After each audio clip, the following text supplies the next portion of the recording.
We are here on Broughton Street, where earlier tonight it was one of the problem areas in Orangeburg. A driver had his car swept away by water rushing across Broughton Street. It came from the creeks across the street. He said before he knew it, it took him across the street down into this yard of this vacant house. And you can see there's still a huge puddle right now in this yard. They tell me that the water came up. You can almost see the watermark on the house, but I want to show you this wall over here because this is a good indicator of how high this water was.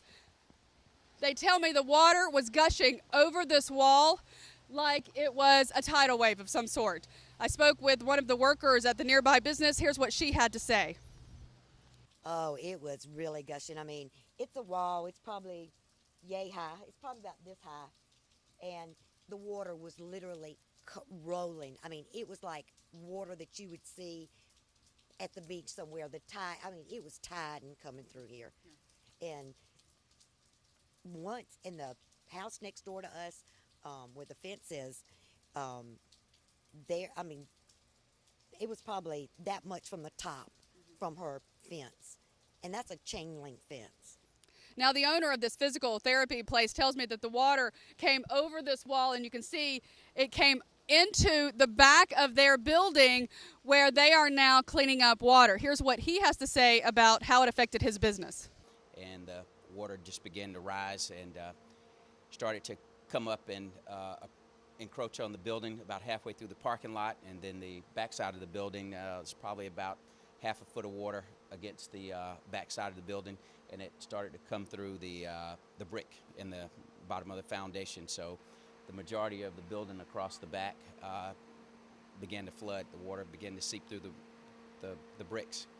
The workers here tell me that it started raining about 5:30 or so, and then around 6:15 is when the flood from the streams across the street basically gushed across the street and swept that car away that we told you about, flooded the house here and flooded the business over here.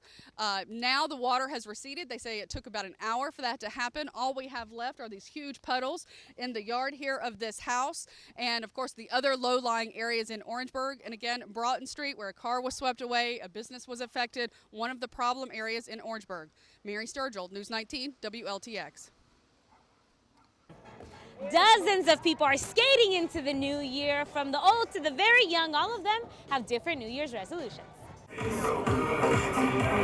Every superhero has a different reason for wearing a mask. For Tiffany Nellenbach, it's her daughter's happiness. My hair is falling out because I've gone through treatment, so I don't usually like to take pictures. So the masquerade gives me a chance to feel more comfortable about losing so much hair. So it just makes me feel a little bit better in taking pictures. And she wanted pictures, so. She's been going through chemotherapy, and losing her hair has made her lose some of her confidence. I just don't have time to be sick because my kids' schedules are too busy.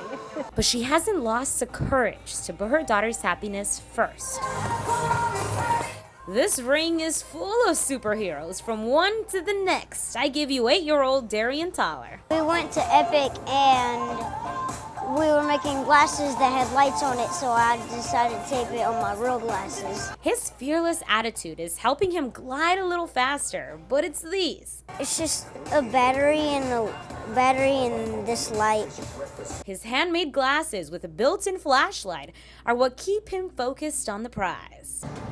Be a scientist. The prize on the ring and the prize for the future, 2017 and beyond. No better way to start 2017 than all together. Ready, guys? 1, 2, 3. Happy New Year! Cosplaying, for people that don't know, is basically like Halloween, except it's at these occasions or whenever you want. But you don't just go to the store and buy a costume. You take the time to make your own fabrics, make your own clothing, make your own props even. It takes time. I chose Syndra because I'm really in love with her character design, and her shoulder pauldrons and helmet seems so cool and difficult to make. I wanted to tackle it. And also her color scheme. It was like really beautiful, rich purple, and I just really loved how well it all went together. I chose Little Riding Hood because I've always loved that fairy tale, and because it gives me a really good excuse to do really gory makeup at a con. Today we're working with synthetic swords. You can see probably behind me a little bit, and these hit a little bit harder than the foam stuff. Our goal is to learn about how medieval and Renaissance folks fought and to recreate those styles without actually hurting each other in a really fun way.